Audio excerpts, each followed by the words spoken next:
this. Wait, so I'm just going to share my screen. And this is the live demo. So it's not, there's no prototype here. I'm going to show you exactly how it's working in our real live environment for our company. So FlowAce can be installed on the laptops, whether it's your Mac or it's your Windows machine, or if it's your Linux, it can be installed. All three apps are available. And this agent is something that will show up that FlowAce is up and running. And it's got a small user interface, not something fancy, but and it's a little broken for me. Sorry about that. I'm on the developer mode. So I usually am on the forward versions and testing stuff. So here there is this one feature called move to privacy mode.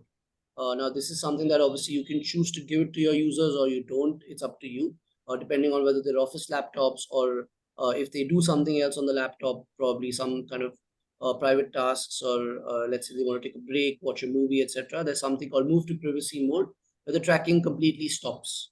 There is no tracking happening now, and this shows you that I am in my privacy mode. There's nothing being captured right now. So like the user can consciously decide whether I want to be in the privacy mode or if I want to begin my work. So if I Is there a quick question? Is there a way to have that feature kind of on an admin basis to where me and Marcus would have the opportunity, or have it to where it just automatically runs and it doesn't give the user a choice to turn it on and off? Is that an option? So there is an option for the admin. You can decide which users get this privacy mode and which ones don't.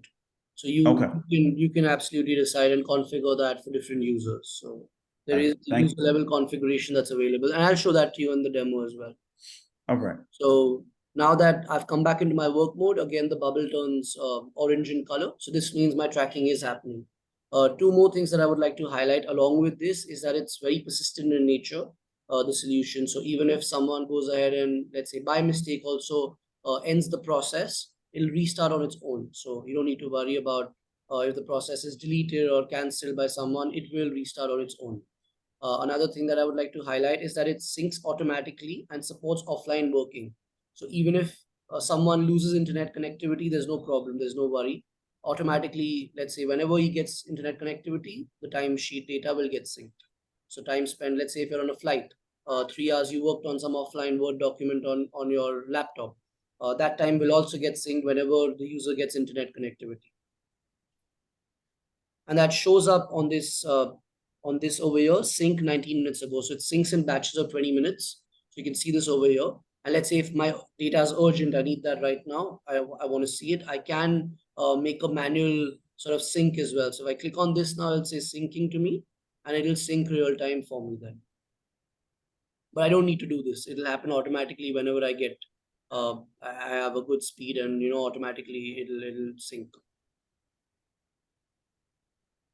And it should show like 0 minutes. So as you can see, sync happened 0 minutes ago now. Over here. So this is clear, right? So the syncing is something that doesn't have to be, it automatically syncs. It automatically syncs, yeah.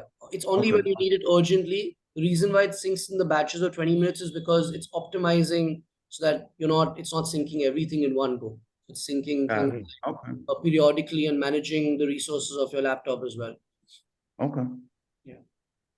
And now I can just go into my dashboard and show you like a fresh perspective. I'll log in from an incognito mode so that you know how it looks from an end user perspective. So for us, the dashboard is at gozo.flowace.in.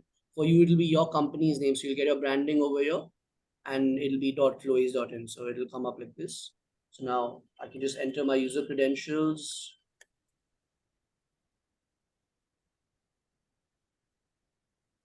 Just sign into this. And then here, first thing that I get to see is my utilization of my day, and along with my team members who are reporting to me. So I get to see active hours, so how much time I've actively spent working. And this is automatically negating the idle periods. So there is something called an idle time parameter that gets configured for different users. So let's say if that parameter is 10 minutes for me, if there's no mouse movement or keypad activity consecutively for 10 minutes, automatically the machine will go into idle mode. So my break times automatically get negated. So I know exactly how much amount of active time I've spent working. And out of that, how much time has really been productive. So this productivity is mapped by these categories that you see below. So I'm just going to zoom out a little bit so you're able to see this better. So these categories that you see below, calls, sourcing and screening, communication, all this is fully configurable. You can decide what categories would you like and what colors do you want to associate with those categories, and the apps and URLs that need to be bucketed in which categories. So all that's fully configurable. Now let's say if I want to see a drill down breakup of my time as to how much time I've spent on which apps and URLs, I could just click on my user profile or on any of these cells. I click on this and I get to see, okay, totally I've spent 3 hours 52 minutes on productive apps, 6 minutes 47 seconds on neutral apps, and 5 minutes 31 seconds on unproductive apps. Now, what is unproductive? Whatever time I spend not on my productive apps and neutral apps, automatically that's treated as unproductive time. That's how you get the breakup. And inside productive and calls, you can see that I spent some time on meet.google.com, on the us.06 web.zoom.us, so some Zoom configurations that I was doing, on Zoom app itself, on any Microsoft Whiteboard application that I was working on, and so on, docs.google.com, and so on. So this is the actual active time that I've spent working, not the idle period. So this is my actual activity. And I could see this for anyone. So let's say one other user of my team, Aniket Bansali, I can see his data and I can understand where all he's been spending time. And I'm not limited to seeing this just for one day. I can see this for an entire month as well. So let's say I want to see this for the last month, and I want to see this only for certain types of teams. So I have my team bifurcation done. So I click on web development team, I click on the design team, and I click on some growth marketing team. So I click outside, I get to see this entire view now, and I can see this in a full screen. So this is much more visually appealing for me to look at this, look at the whole screen. And same data analytics you're able to see at a much larger time period now.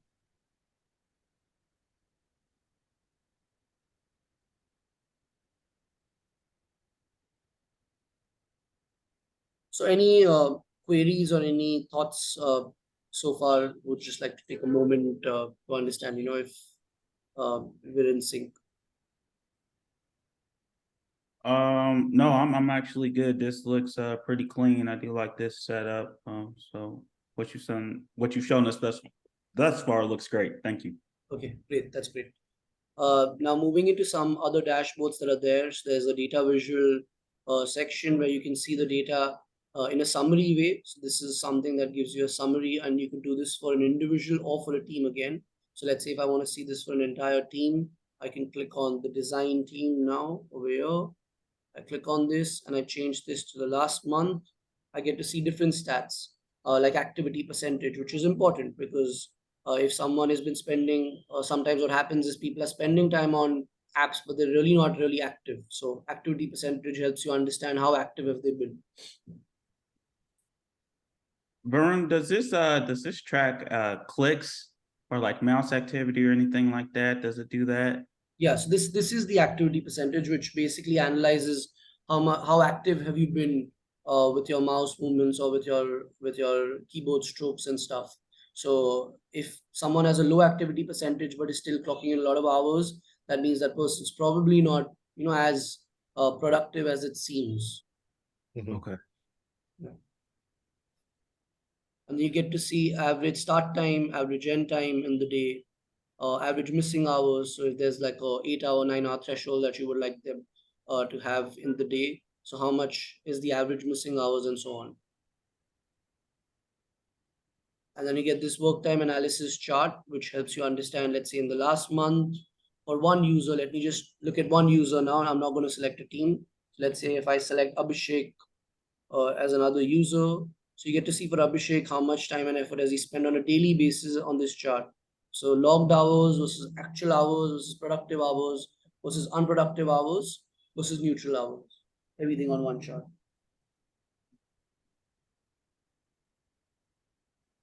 And then there is the activity analysis graph that helps you understand on a pie chart what's the productive versus unproductive hours. If you don't want to look at neutral, let's say you just cancel that or you just click on that and then it goes away. So you just get to see productive versus idle versus unproductive. And again, you could do this for different time periods. You could do it for different individuals, different teams as well. So all the filters are available to you. You can see how much time has been spent on which categories on which apps, on which URLs or which websites, all that data analysis is available for you.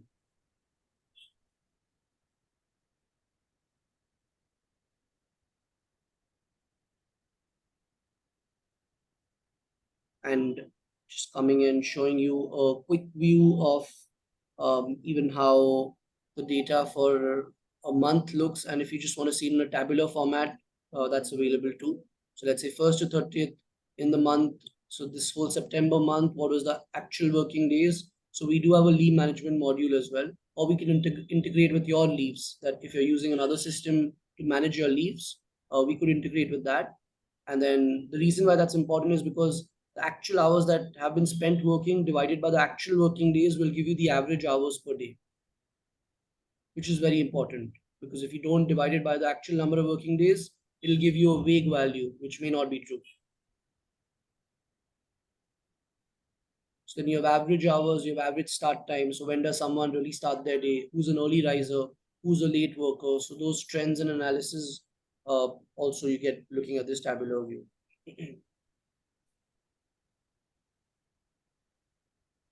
Is there a way Sure. to track projects, like particular tasks? Yeah. So if I want one of the team members to work on Absolutely. deposits, is there a way to track that? Absolutely, absolutely. So I'll just show you how that can be done. So I'm just going to go into some configurations first. So I'll show you. So how do you usually work? Is it for one client, there are multiple projects? Is that the structure that's there in your company? So I mean, we're the internal accounting department. So yeah, it's just going to be just one client. Yeah, essentially. One Yeah. client. So Okay. yeah. So should I, for now, just for demo purposes, should I call it a client and a project? Should I just do So that? Sure.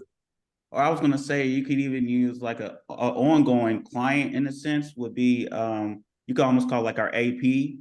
It's Yeah. like it's like a recurring Workflow. client. We Yeah. don't typically have like clients that we Oh. bill in a sense, Okay. but as far as like a task or a project, Got it. AP would be like a weekly task or a weekly client if you had to Got kind it. of. Got it. Got it. So should we call it like a mandate, maybe a mandate? Sure. And inside mandate, there could be like a project or something like that. Yeah, Sure. we'll sort that out. But for illustrative purposes, call it Sure. what you need to call it. Sure. I'm just going to call it mandate because that's easier, because since there are no sort of clients particularly. So what I'll do right now is, so once I've done this, all the nomenclature everywhere gets updated. So now I can just add, let's say a workspace. So let me add probably, I'm just going to add PQR workspace just for example purposes. I'm just adding something. So I'm going to add this, and then I'm going to add a mandate. So let's say I say PQR workspace. So there are multiple levels that you have. If you don't need some levels, if you just need 2 levels, that's okay. We can configure that for you. In our case, we've got 3 levels at the moment.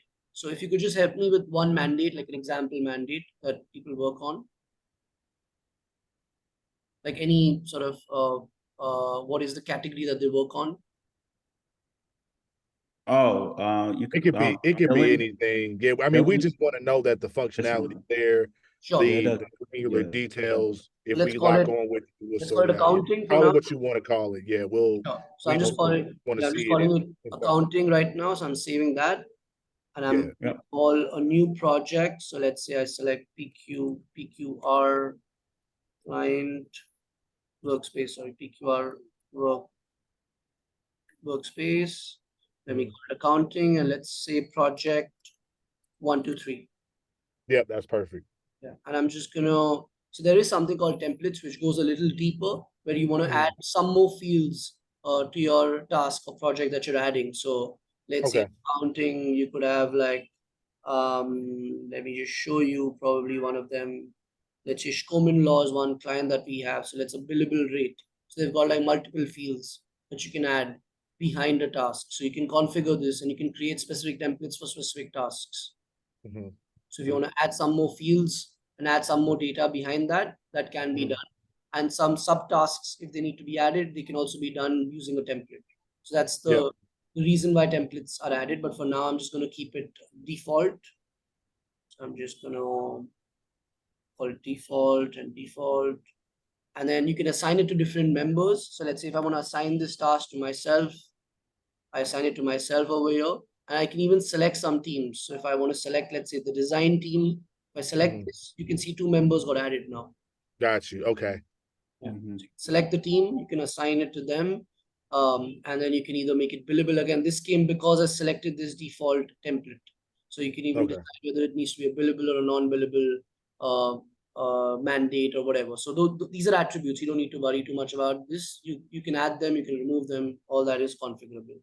If there's an Okay. estimated cost can be added. So let's say if there is a cost of, let's say, $10,000 on this, maybe. So you can add that over here and you can save this. So if I save this now, this will get created. And if I go to this project, I'll be able to see a quick snapshot view of this project being created. And now I can track my time against this because I have been added to this particular mandate. So now this orange color bubble that you saw earlier, I can click on this over here. I can reset the values and resync. I don't need to do this again only because I've just been assigned a new project. So I need to do that. And I can select now over here, there was project 1, 2, 3. Okay. You see project 1, 2, 3 has come up for me now. And I can just click on that. I can click on tab. You can see PQR workspace accounting. This is what I created right now in front of you. Now I can add that and I can select default task. I can classify this. So now my time is going towards this particular project and task. So Okay. every time a member of the team would need to switch projects or tasks, they would need to, in a Right. sense, kind of log in and make that change so it would know where to chart the time. Absolutely. Okay. Absolutely. They'll have to switch the task. That's it. So they can just click on the reset button. Let's say I'm selecting another task called PWC implementation because we work with PWC. So I select start with scoping and I classify this. So now my time is going towards PWC implementation. Got it. Yeah. So another question. So Sure. with this, sticking with the same example, will we be able to see, even if we assign a project to multiple users, will we be able to stratify and see how much each individual user spent on the project? Absolutely. So I can just show that to you now. If I go to the narration tab, here you'll be able to see this, which basically comes up like an entire dashboard for you.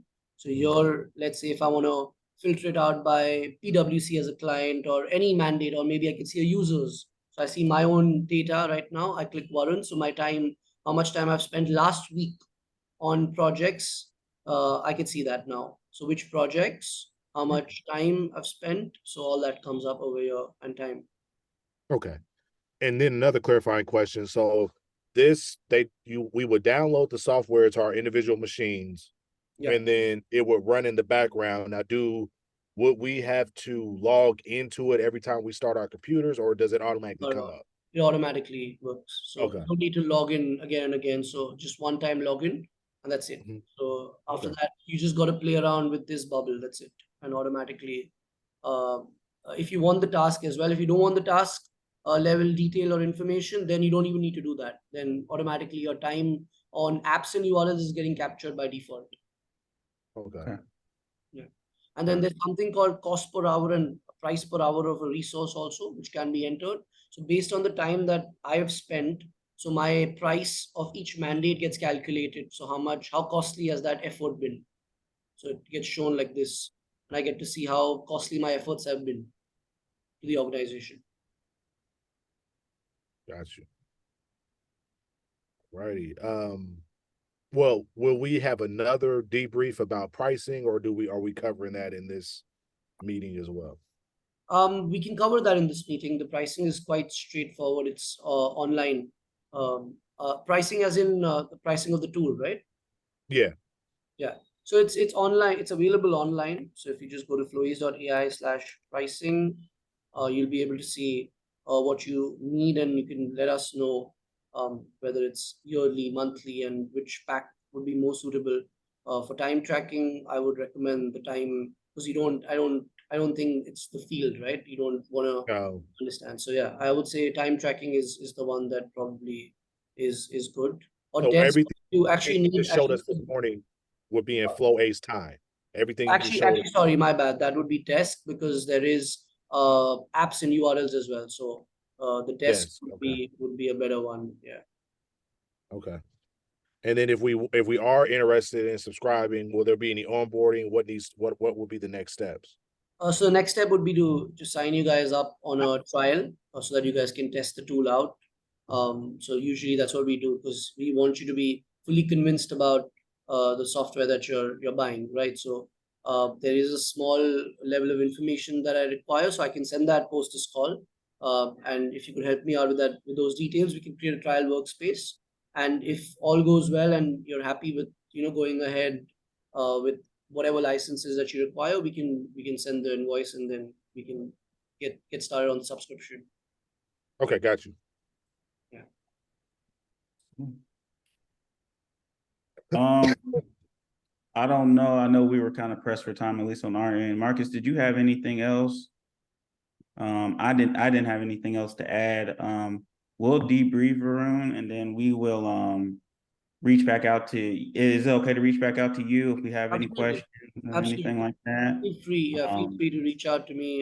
You have my email address as well, so I'll try to be as responsive as possible. Okay. Thank you so much for your time. We Thanks, really thanks a appreciate it. lot, Daventry. Thanks, Marcus. Thanks a lot. Thanks, guys. And I can send the recording if needed, the Zoom recording. Yeah, just you have my email. I just sent you an email not too long ago. So just respond back to that Perfect. with the recording. That would be Perfect. great. I'll do that. Perfect. Thanks a lot, Daventry. Thanks, Marcus. Thank you. Thank you. Thank you.